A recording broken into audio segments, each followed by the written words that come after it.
Hi there, Ali of Three-Dotted Penguins here. Come print the cover of my travel journal with me. It's super quick, easy, and it's a great way to personalize it. What I'm going to show you will also work for notebooks or journals as long as the cover is suitable to be printed on. All you will need is a journal or a notebook, an ink pad, and a stamp. That's all.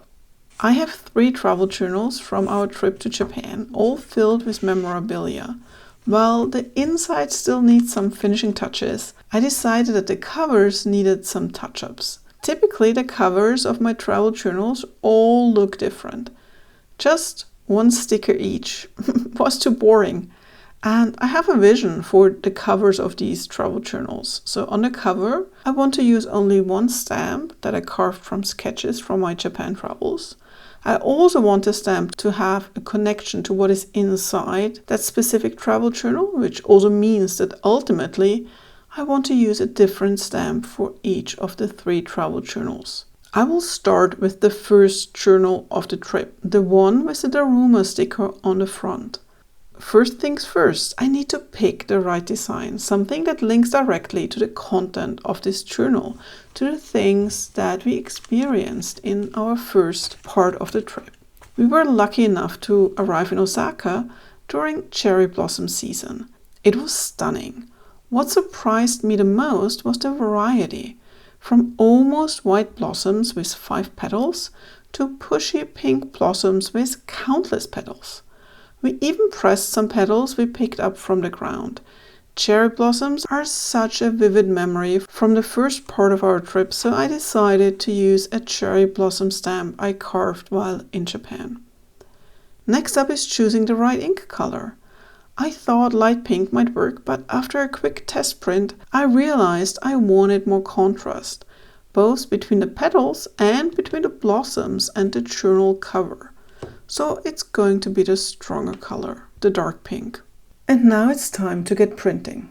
I start with the back cover, filling it with stamp impressions of cherry blossoms. It's pretty much filling the entire cover with cherry blossoms, leaving some white space in between, some small gaps between the blossoms.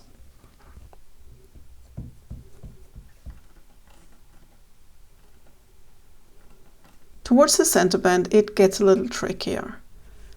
To lay the notebook flat to continue printing on the edges, especially along the center band.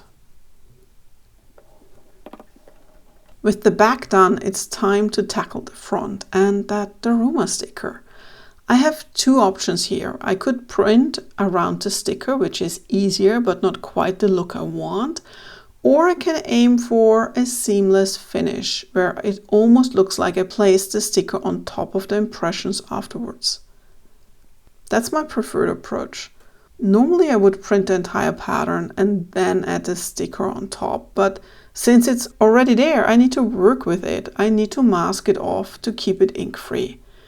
I use some painter's tape and carefully trim it with scissors to fit perfectly around the sticker.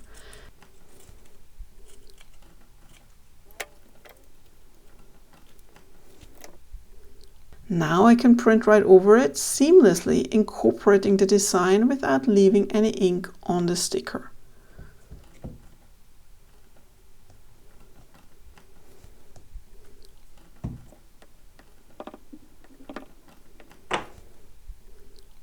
Time for the big reveal. I peel off the tape and it looks great. So let me finish the cover. And done! I'm loving how this travel journal cover turned out. It's such an easy way to give any notebook or journal a personal touch. It doesn't have to be a travel journal. This works for any plain notebook, as long as you can print on the surface. It's always easier if the cover does not have a glossy finish. You can use a store-bought stamp, or better yet, carve your own for an even more personal result. And hand-printed journals also make amazing gifts. Just remember, you don't need much. You need your notebook, your stamp, and a suitable ink pad.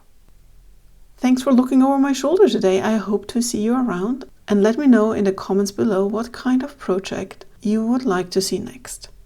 Check out more of my work. I'm 3-Dotted Penguins on Instagram, and if you're interested in carving your own stamps, visit 3dottedpenguins.com/classes for all the resources you need. Bye for now.